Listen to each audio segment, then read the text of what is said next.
Well, hello again, friends. Dick Foth here with stories to make sense of it all. And we're coming to the end of the book, Known, Finding Deep Friendships in a Shallow World. And under the section entitled Covenant, which is a huge part of building friendship, we have this last chapter in that section called The Chase. This is how it starts. So the Word became human and made his home among us. He was full of unfailing love and faithfulness. That's from the Gospel of John, first chapter. Everyone wants to be pursued. Pursuit affirms value. When a corporate headhunter calls, we feel something akin to pride. When that young guy shows up at the door for the first date, it has the chance of being good. It's the step beyond the group gathering at the local exotic coffee house. You feel valued. In the broadest sense, deep friendship always has an element of pursuit connected with it. It's the desire for association, or as they say in the Midwest, the desire to be with, to come with, to go with, to hang with. As children, we equate love with the desire of others to spend time with us. I don't think we ever get past that. For our purposes, we'll call it the chase. Across the range of relationships, parent to child, sibling to sibling, woman to woman, man to man, lover to lover, pursuit is essential.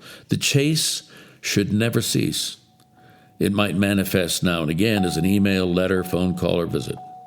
Or it may show up consistently, day after day, week after week. It's a cousin to tenacity and should never stop.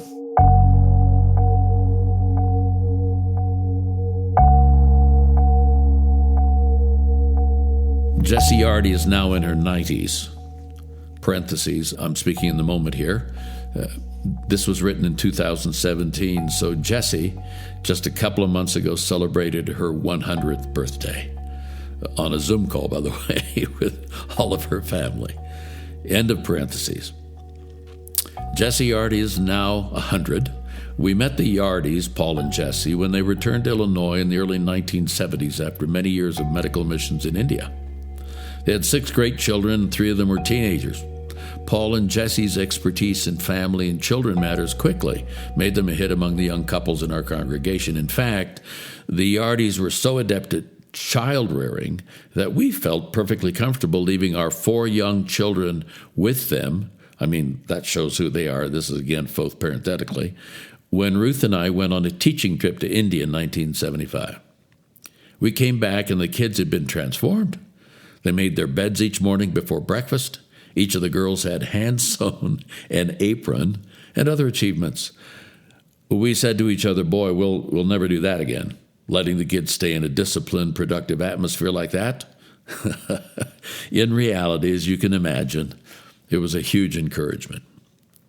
Chatting with Jessie one day, I asked her, how did you handle being in a tiny village in the jungles of Uttar Pradesh, while all 6 of your children were in a boarding school 1,400 miles away? How did you communicate? Smiling sweetly, she said, I wrote each of them a personal letter every weekday that they were gone, and Paul wrote them on the weekends. Stunned, I choked out, every day? She said, of course. If they were at home, I would have spoken to them every day, wouldn't I? I sputtered, sure, yeah, naturally, right. That little exchange detailed the chase right there. It is tenacity in a stamped envelope. It's love showing up in the Daily Mail. It is ideas and feelings on a page that can be read in the early dawn or by flashlight under the covers after lights out. Who wouldn't want that? When I was a 9th grader at Frick Junior High in Oakland, California, a young 20-something youth worker befriended me. He would come every Friday for months to pick me up in his 1952 Plymouth and take me to play basketball. It isn't that I didn't have friends at my age. I had a bunch. It wasn't that I didn't have other options. I did. What so impressed me was his willingness to hang out with me, a kid, 10 years his junior, in a critical year of my life. I didn't get the feeling that I was a project, just a young friend. I don't remember talking theology or even girls, but I'm pretty sure food was involved along with sports. What I remember was him coming to my school and picking me up at 3:30 each Friday afternoon that year. That was the chase. It showed up in a green 1952 Plymouth. It was not weird, it was not dramatic. It was just good, a thing that happens between friends. Some friendships are lifelong and deep. They are of a different order, so we don't have many. During our 15 years in Washington, D.C., I watched people selected for high office come to town. Often, they brought close friends. At other times, they reached back for them. In a place of power where one is quite sure why so-and-so wants to be your friend, it's good to be able to reach back. There is a kinship built over decades that is built no other way. No story in the scriptures capture that kind of friendship quite like the story of Jonathan and David. Jonathan and David are young Israeli men. One is born to the palace, the other to a sheep farm. Both are warriors because these were tribal times and they were warrior peoples. By birth, Jonathan should be king after his father Saul. But because Saul didn't listen to Yahweh, to God, the prophet Samuel anoints David, the youngest of the 8 sons of Jesse, as the king in waiting. David has a warrior's heart and a poet's mind. He's a shepherd boy, a protector of flocks, who on long Middle East nights puts words to music. After David goes rock to forehead with the Philistine giant Goliath, he and Jonathan become instant friends. They swear a lifelong oath to each other, which plays out in excruciating ways, as Saul, jealous of David's successes in battles in life, tries repeatedly to kill him.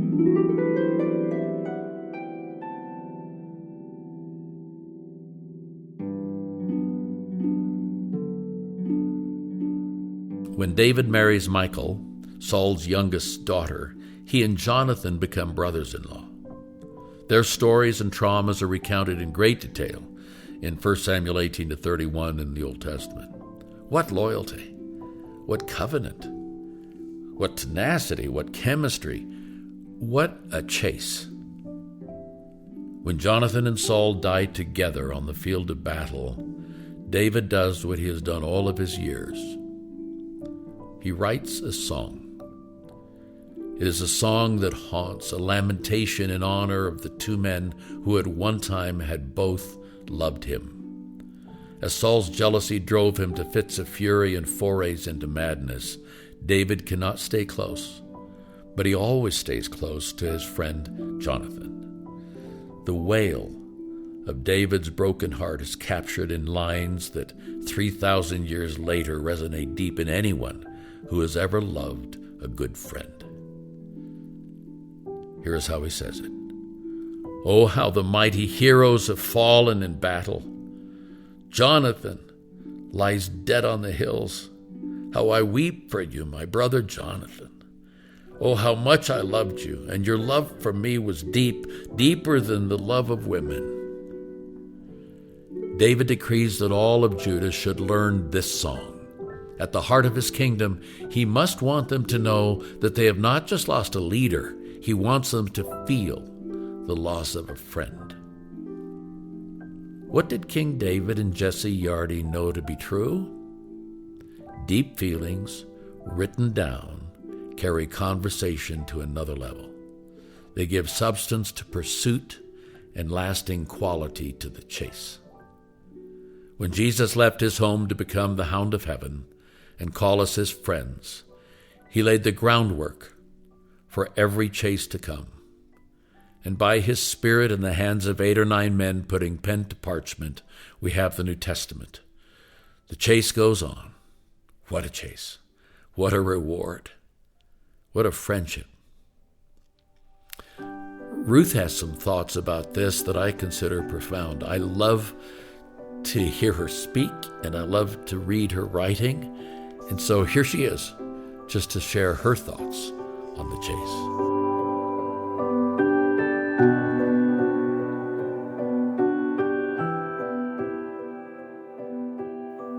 The decline in letter writing constitutes a cultural shift so vast that in the future, historians may divide time not between BC and AD, but between the eras when people wrote letters and when they did not. There are just a few things that I treasure. One of them is a little stack of letters bound together with a faded pink ribbon, musings and heartfelt thoughts from over 50 years ago. Letters to me from Dick while he was traveling with a college music group for the summer. The words in those crinkled pages reminded me of our burgeoning friendship and our longing to be together again at the end of that tour. They bring to mind images of a GMC Suburban loaded with a string bass, 5 students, and a college professor adventuring on the back roads of the West. One of those letters is lost forever in the desert sands somewhere in Nevada, snatched by the wind from an open car window and tossed among tumbleweeds and cacti. What is it about a personal letter that draws you? Maybe it's the surprise element of not knowing what is inside and your impatience to find out. Maybe it's because you can hold the letter in your hands and read and reread it and discover every nuance. Or maybe it's just the knowledge that someone is thinking of you. I first learned the true value of letters when I moved away from home to attend college. A highlight of my day was going to the dorm lobby, opening my mailbox, and finding a letter from my folks. I would tuck it away, then find a private place to sit and soak in all the words and phrases that took me back there, home with my family. I could feel the emotions of the moment when it was written, see my parents, hear them chuckling over something funny, and bask in their expressions of love. I felt connected. When I was working full-time to put Dick through grad school in Illinois, letters were just as important. We longed to hear all the news that connected us to our homes. Sometimes it was good, and sometimes heartbreaking. There was the day when we read the sad words written on paper, the news that Dick's father was leaving his mother. We held each other and cried. And the day we learned my parents and brother and sister would be with us for our first Christmas away from home. We held each other and laughed. In our little carriage apartment, letters were our lifeline across those many miles to the West Coast. Sometimes some cash would be enclosed, and then we made grand plans for the weekend. Rent a TV, buy some extra groceries, invite friends over, and celebrate. The urging to become more serious about writing letters myself began when Dick and I moved across the country in the summer of 1993. Our destination was the hills of Arlington, Virginia, and a cute Cape Cod rental on Vacation Lane. It was a new beginning in the midpoint of our lives, leaving a salaried position for one where we needed to raise our own support. The future was bright, but also a little uncertain. Dick was immediately busy with a lot of new, exciting opportunities. I had some time on my hands and decided to volunteer my secretarial skills with the international organization that welcomed us. Their values intrigued me. One value had to do with friends connecting with friends, either by visiting them, sending a friend to visit them, or by sending a letter. I began work by transferring a large list of those friends found on paper copies in a prayer book to a new computer system. In the process, I got to know the people who worked in the office, a real bonus. I was humbled by their love for Jesus and their selfless work behind the scenes. Having finished my task, I was asked to join a couple of other ladies and begin writing letters to that list of friends I had just cataloged. Just a short, simple note with greetings, some encouraging words, an appropriate enclosure, and a friendly closing thought. I did have help, an index card system with particulars on our letter-writing history to each person, and the guidance of the person who would sign the letter and add his own personal note at the bottom of the page. The agreement was that I would pray over each letter I wrote before mailing it. That became my privilege and day job for almost 14 years. It was a fascinating way to spend many hours. Never knowing just who I would be writing on a particular day was sometimes unnerving, but never boring. I had to laugh the day I was asked to write separate letters to all the members of a family and include one to the family dog. Sometimes I would phone Dick with cries for help. Who is this person and what can I possibly say? I was surprised to find that in a prayer, God would often guide my thoughts so that I could meet the needs of those I was writing. When letters of response were shared with me or I was introduced to people I had written, I felt a part of a great network of friends. Something I knew by personal experience was confirmed during those years. You never know how a few heartfelt words on a piece of paper will affect the person who receives them. Letter writing has something to do with vulnerability and thoughtfulness, and a lot to do with intentionality. I like what Malcolm Jones also said. Writing a lot of letters will not turn you into Lincoln or Shakespeare, but if you do it enough, you begin to put your essential self on paper, whether you mean to or not. No other form of communication yet invented seems to encourage or support that revelatory intimacy. And it's that intimacy that connects us across the room or across the miles. When I retired from that position in Arlington and Dick and I moved back west, I decided to continue writing letters, just a few, to family and friends. If for years I had written to people I didn't know, why not write to those I did know? First off, I thought of a few women who had been friends to me throughout my life, some whose husbands had died, who might like to find a personal letter in their mailbox each week. Then I thought it would be a fun way to interact with my daughters and daughter-in-law, with a newsy note that included a favorite recipe and some purse money.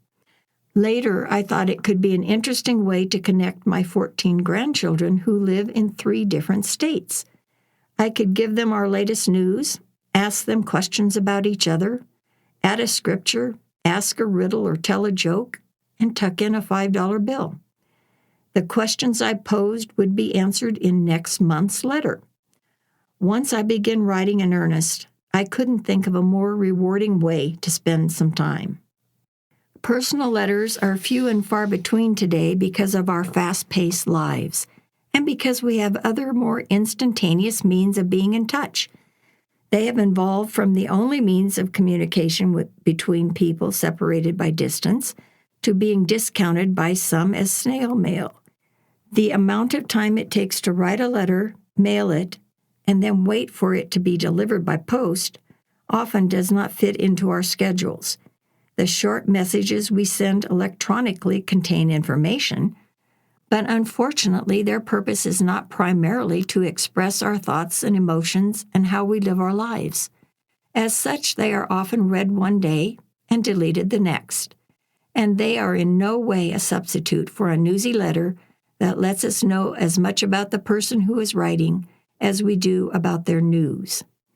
It's interesting to note that much of our recorded history would be lost if people hadn't taken pen to paper and recorded the events of their days and their reactions to those events.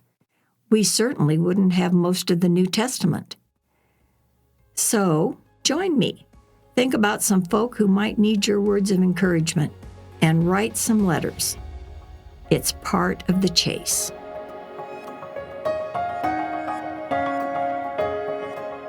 Well, I can't think of a better way to end that chapter than with Ruth's voice. Don't you like it? I'm totally biased. That's it for now. We're out. Catch you later next week. And think about it. Why don't you think about writing a note to somebody? Not just an email, but writing a note and posting it. I know it'll cost you $1.50 or whatever it is, but it's all right. We'll see you next time. Dick Foth signing out.